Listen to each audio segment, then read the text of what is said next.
నమస్తే, నేను మీ కుప్ప పద్మిని. ఇన్నాళ్ళు మీ సపోర్ట్‌ని నాకందిస్తూ, మీ ప్రేమని నాకందిస్తున్న ప్రతి ఒక్కరికి కృతజ్ఞతలు. ఇప్పుడు చూడబోతున్న ఈ వీడియో కూడా ఖచ్చితంగా మీకు ఉపయోగపడుతుంది. లైక్, షేర్ అండ్ సబ్స్క్రైబ్ చేసి మీ ఇష్టాన్ని, అలాగే మీ సపోర్ట్‌ని నాకందించండి. అలాగే ఈ వీడియో పట్ల మీ అభిప్రాయాన్ని కామెంట్ సెక్షన్‌లో కామెంట్ చేసి నాకు తెలియజేయండి.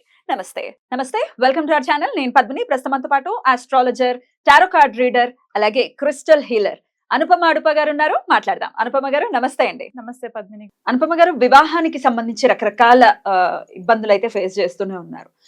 ఇదర్ ఆలస్యం అవ్వటం, లేకపోతే చిన్న చిన్న ఈగో క్లాషెస్ తో డివోర్స్ వరకు వెళ్ళిపోవటం, సెకండ్ మ్యారేజ్ మళ్ళీ ఎవరు వస్తారు ఏంటో.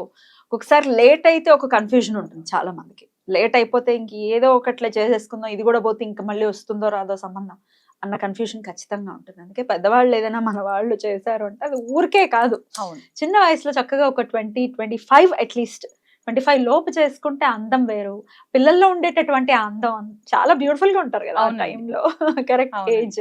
సరే, ఎవరి పర్సెప్షన్స్ వాళ్ళవి, ఎవరి క్యాలిక్యులేషన్స్ వాళ్ళవి, ఎవరి జీవితాలు వాళ్ళవి. But end of the day వివాహం ఆలస్యం అవుతుందని బాధపడే వాళ్ళ కోసం ఏదైనా రెమెడీ ఉందా మీ దగ్గర?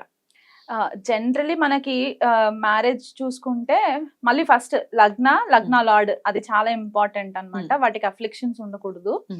అండ్ మనకి కలత్రకారకుడు శుక్రుడు బాగుండాలి, చార్ట్ లో బాగుండాలి. అఫ్లిక్షన్స్ అంటే శుక్రకేతువులు, శుక్ర రాహువులు, శుక్ర శని, శుక్ర బుధులు, లేకపోతే శుక్ర చంద్రులు, శుక్ర రవి, ఇలాంటి కాంబినేషన్స్. అమ్మ బాబాయ్, అవునండి. ఆయనకి ఇంకెవరితో పడుతుందండి?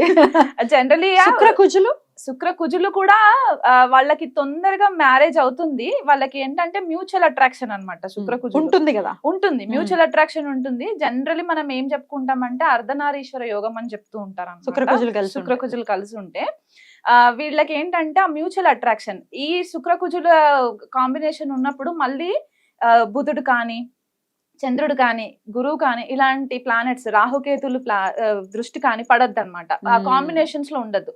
సింపుల్ గా శుక్రకుజులే ఉన్నా కూడా చాలా బెటర్. ఎందుకంటే భార్య భర్త ఎలా చూసినప్పుడు ఏంటంటే అరే కపుల్ చాలా బాగున్నారు కదా అనుకునే ఒక కాంబినేషన్ అనమాట.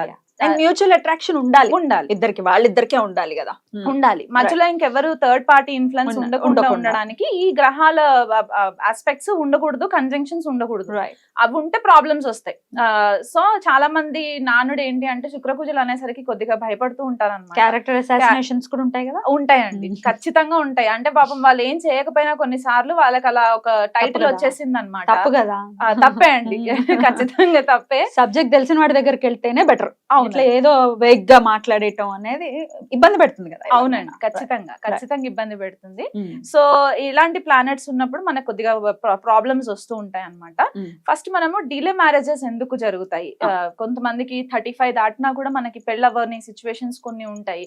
కొన్ని కారణాలు ఏంటంటే ఎన్ని సంబంధాలు చూస్తున్నా కూడా వర్కౌట్ అవ్వలేదు. అండ్ ఇంకా చాలా ప్రామినెంట్ గా నేను చూసిన కేసెస్ ఏంటి అంటే కుజదోషం ఉంటే అసలు ఈ అమ్మాయిని చేసుకోకూడదు, ఈ అబ్బాయిని చేసుకోకూడదు, ఇవి ఒక కాంబినేషన్స్ ఎక్కువ అయిపోయాయి. కాబట్టి ఫస్ట్ మనకి మెయిన్ ఏంటి అంటే చార్ట్ చూడగానే శుక్రుడు ఎలాంటి డిగ్నిటీలో ఉన్నాడు, మనకి నేటల్ చార్ట్ లో D1 లో ఎలా ఉన్నారు అండ్ D9 లో శుక్రుడి పరిస్థితి ఏంటి చూసుకోవాలి. చూసుకున్న తర్వాత లగ్న సప్తమాధిపతులు ఎలా ఉన్నారు, సప్తమాధిపతి ఒకవేళ షష్టంలో ఉన్న, అష్టమంలో ఉన్న, 12th లో ఉన్నా కూడా కొద్దిపాటి మనకి ప్రాబ్లమ్స్ వస్తూ ఉంటాయి. అది కాకుండా ఒకవేళ సప్తమాధిపతి శనితో కలిసి ఉన్నాడా డిలే అవ్వడానికి, బికాస్ మనకి తెలిసింది ఏంటంటే శని గ్రహం బేసికల్ గా స్లో మూవింగ్ ప్లానెట్ కాబట్టి కొద్దిగా డిలేస్ ఇస్తూ ఉంటారు. కాబట్టి ఆ డిలే శని వల్ల కాజ్ అవుతుందా? లగ్నంలో శని ఉన్నా, పంచమంలో శని ఉన్నా, సప్తమంలో శని, దశమంలో శని అంటే ఆయన వీక్షణ సప్తమం పైన ఖచ్చితంగా పడుతుంది. ఇక్కడ ఎక్కడున్నా కూడా ఈ ప్లేసెస్ లో లగ్నంలో, పంచమంలో, సప్తమంలో, దశమంలో, సెవెంత్ ప్లేస్ మీద పడుతుంది. సెవెంత్ ప్లేస్మెంట్ పైన ఆయన చూపు పడుతుంది. కాబట్టి ఖచ్చితంగా డిలే చేస్తారు. ఈ డిలే ఎందువల్ల అవుతుంది అంటే కెరియర్ అన్నమాట. ఎందుకంటే శని కర్మకారకుడు కదా. సో కెరియర్ పైన ఎక్కువ ఫోకస్ వెళ్ళిపోతుంది వాళ్ళకి. కెరియర్ పైన ఎక్కువ ఫోకస్ వెళ్ళిపోయినప్పుడు ఏంటంటే మ్యారేజ్ చేసుకోవాలని దశ వచ్చినా కూడా వాళ్ళు కెరియర్ పైన ఎక్కువ ఫోకస్ చేయడం వల్ల ఇక్కడ ఆపర్చునిటీస్ మిస్ అయిపోతూ ఉంటారు. ఇంకొక కాంబినేషన్ మనం చూసుకోవాల్సింది ఏంటి అంటే శుక్రచంద్రులు అండి. ఇది చాలా మంది నెగ్లెక్ట్ చేస్తారు, నోటీస్ చేయరు.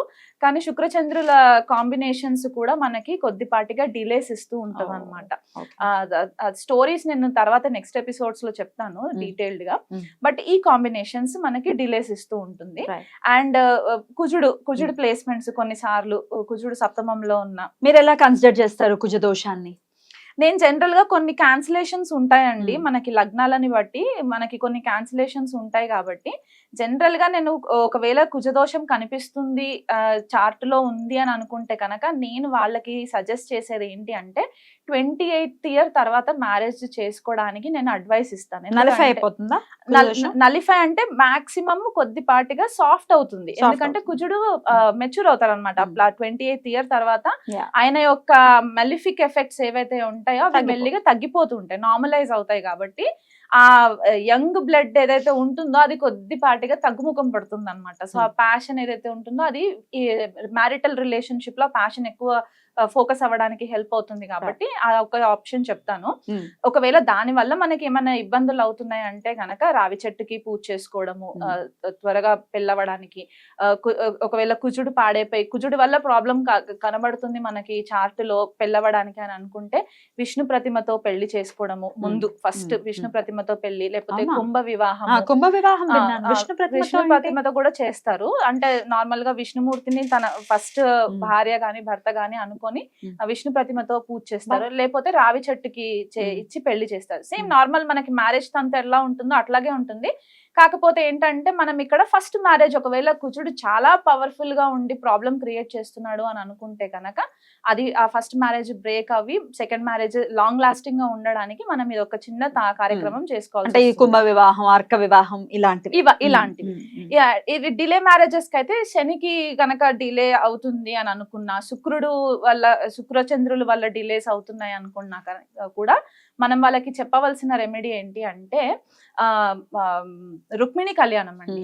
రుక్మిణి కళ్యాణం పారాయణం చేయడము, రుక్మిణి దేవికి పూజ చేసుకోవడము, ఫ్రీక్వెంట్ గా వీలు కుదిరినప్పుడల్లా రుక్మిణి దేవికి పూజ చేసుకోవడము, ఇలా చేసుకోవడము. అండ్ ఇంకొకటి ఏంటి అంటే గోదాదేవి రంగనాథ స్వామి పేర్ల పైన కళ్యాణం చేయించడము.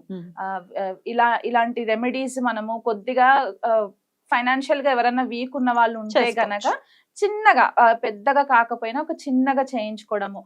పెళ్ళి అవని అమ్మాయిలు కొంతమంది నాకు పేరెంట్స్ కాల్ చేస్తుంటారు అనమాట, మా అమ్మాయికి మ్యారేజ్ అవ్వట్లేదండి అని, రుక్మిణి కళ్యాణ పారాయణం చేయించండి అని అంటే, మా పిల్లలు చేయరండి అని అంటే మేము చెయ్యొచ్చా అని అడుగుతుంటారు. ఇప్పుడు కడుపు నొప్పి మనకున్నప్పుడు టాబ్లెట్ మన పేరెంట్స్ వేసుకోలేరు కదండి. సో వాళ్ళు చేయాలి, వాళ్ళు చేస్తే ఆ అమ్మవారి యొక్క అనుగ్రహం కలుగుతుంది. కాబట్టి ఆ మ్యారేజ్ త్వరగా అవ్వడానికి, వచ్చే భర్త గాని భార్య కానీ సానుకూలంగా వాళ్ళకి హెల్ప్ చేయడానికి ఒక మ్యూచువల్ అట్రాక్షన్. ఎందుకంటే ఇవాళ చేసుకొని రేపు వదిలేసే టైప్ కాదు, ఇది లాంగ్ టర్మ్ రిలేషన్షిప్. ఆ మ్యూచువల్ అట్రాక్షన్ ఇద్దరికి ఉండాలి. కాబట్టి ఈ కళ్యాణాలు రుక్మిణీదేవి కళ్యాణము, గోదాదేవి కళ్యాణం చేయించుకోవాలి. తప్పకుండా రుక్మిణి కళ్యాణం ఆ ఉపాఖ్యానం భాగవత అంతర్గతంగా వస్తుంది, అద్భుతంగా ఉంటుంది. అది వినటం, చదువుకోవటం, లేకపోతే మీరు అన్నట్టుగా ఇన్నాళ్ళు సప్తాహంలో పారాయణం కూడా చేసుకుంటూ ఉంటారు కదా. అవును, చేసుకున్న వాళ్ళు పాజిటివ్ గా ఎంతో మంది చెప్పారు, మా వివాహం అయింది, కృష్ణ పరమాత్మ లాంటి అద్భుతమైనటువంటి వ్యక్తి వచ్చారు జీవితంలోకి అంటే దానికి మించిన ఆనందం ఇంకేముంటుంది. అద్భుతం. సో ఇట్లాంటి చిన్న చిన్న రెమెడీస్ చేసుకోవచ్చు. ఇంకా అసలు ఇవి చేసినా కూడా డిలే అవుతుందని అంటే అప్పుడు ఏం చెప్తారు? అంటే ఇప్పుడు మనకి మళ్ళీ దశ అంతర్దశలు కూడా రావాలండి. ఫస్ట్ ఆ సప్తమాధిపతి దశ, శుక్ర అంతర్దశ, దశానాథుడి పరిస్థితి ఏంటి, ఆ దశానాడికి శుక్రుడికి కనెక్షన్స్ ఏంటి, సప్తమాధిపతితో కనెక్షన్స్ ఏంటి, వెయిట్ చేయాలి. ఒకవేళ ఆ దశ అంతర్దశలు గనక మనకి దగ్గరలో లేదు, అనుకూలించలేదు అని అనుకుంటే వెయిట్ చేయాలి. ఎందుకంటే రాంగ్ టైమ్ లో మ్యారేజెస్ చేసి కూడా వాళ్ళు హ్యాపీగా ఉండరు. సో అందుకే రైట్ టైం వచ్చినప్పుడు ఆ గోచార రీత్యా కూడా మనకి ఎలా ఉంది పరిస్థితి చూసుకున్నప్పుడు వెళ్ళొచ్చు, ముందుకెళ్ళొచ్చు. అయితే అది డీటెయిల్డ్ గా జాతకం చూపించుకున్న వాళ్ళకి తెలుస్తుంది. ఒకవేళ అంటే ఇప్పుడు ఈ కాలంలో పెళ్లిళ్ళు లేట్ అవ్వటం వల్ల అంటే డేట్ ఆఫ్ బర్త్ లేవు అనే వాళ్ళు ఉండరు. ఒకవేళ అయినప్పటికీ ఇప్పుడు 85 లోనో 84 లోనో పుట్టారు, కరెక్ట్ టైం తెలియదు, ఏదో 5 to 10 మధ్యలో పుట్టామంటే ఎన్ని కాంబినేషన్స్ వస్తాయి, అవునండి. అప్పుడు మీరు ఎట్లా డీల్ చేస్తారు దాన్ని? జనరలీ నేను ఏం చేస్తానంటే బర్త్ టైం రెక్టిఫికేషన్ చేసుకుంటానండి. ఎలా ఫైండ్ అవుట్ చేస్తారు? వాళ్ళకి ఫస్ట్ టైం జాబ్ ఎప్పుడు వచ్చింది, వాళ్ళ లైఫ్ లో మేజర్ ఈవెంట్ ఫస్ట్ ఏం జరిగింది. ఫర్ ఎగ్జాంపుల్ ఇప్పుడు 5 o'clock to 10 o'clock బిట్వీన్ అంటే బోల్డ్ అని లగ్నాలు మారిపోతాయి. 2.5 hours కి లగ్నం మారిపోతుంది. సో వాళ్ళకి ఫస్ట్ జాబ్ ఎప్పుడు వచ్చింది, ఆ జాబ్ ఆ డేట్ ని పట్టుకొని మనము దశ అంతర్దశలు వెరిఫై చేసుకోవాలి. 10th లార్డ్ ప్లేస్మెంట్స్ చూసుకోవాలి. దాన్ని బట్టి మనకి క్యాలిక్యులేషన్, ఇట్స్ కొద్దిగా time consuming process birth time rectification, కానీ దొరుకుతుంది.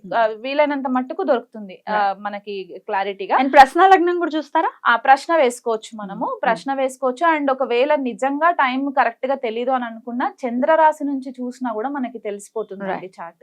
ఎందుకంటే మనకి సౌత్ లో చాలా మట్టుకు గోచార ఫలితాలు కూడా మనం చంద్రరాశి నుంచే బేస్ చేసుకొని చెప్తూ ఉంటాం. కాబట్టి చంద్రుడి నుంచి కూడా మనము చంద్రుడిని లగ్నంగా చేసుకొని లేకపోతే శుక్రుడిని లగ్నంగా చేసుకొని కూడా మనము కాంబినేషన్స్ చూసుకోవచ్చు. రైట్, అలా కూడా మీరు ఫైండ్ అవుట్ చేస్తారు.